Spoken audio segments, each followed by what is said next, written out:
Imagine looking up at the night sky and seeing a craft. Not just lights in the distance, but a structured object hovering close enough to make out human-like figures on the deck. You wave, and they wave back. This isn't science fiction. It's a real event witnessed by dozens of people, including a highly respected Anglican missionary, medical assistants, and teachers in Papua New Guinea in 1959. One of the most astonishing UFO encounters in history. Was this proof of extraterrestrial contact, or was there another explanation? Join us as Father Gill recounts the strange events that took place in June of 1959.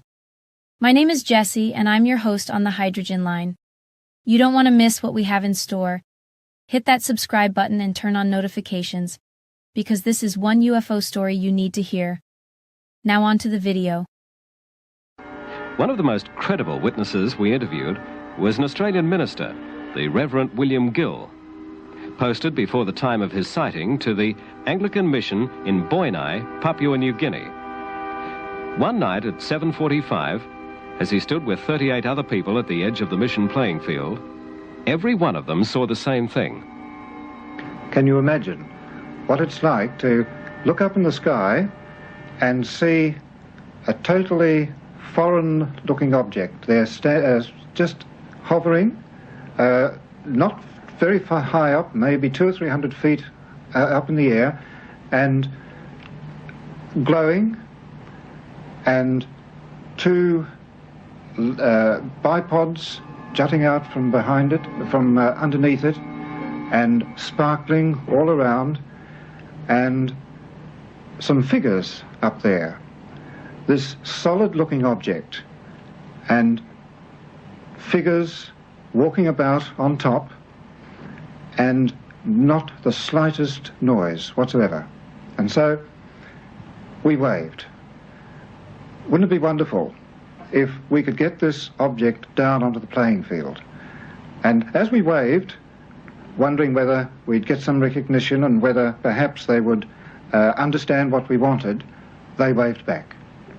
So I asked a boy to go quickly down, bring me a torch, bring me a pencil, bring me paper, and return as quickly as he can so that I can get any other events that occur and minute-by-minute movements, so that at least we'd be able to talk about it the next day. And this he did very, very quickly. He brought it back, and he brought the torch and put the torch on and shone it to the craft.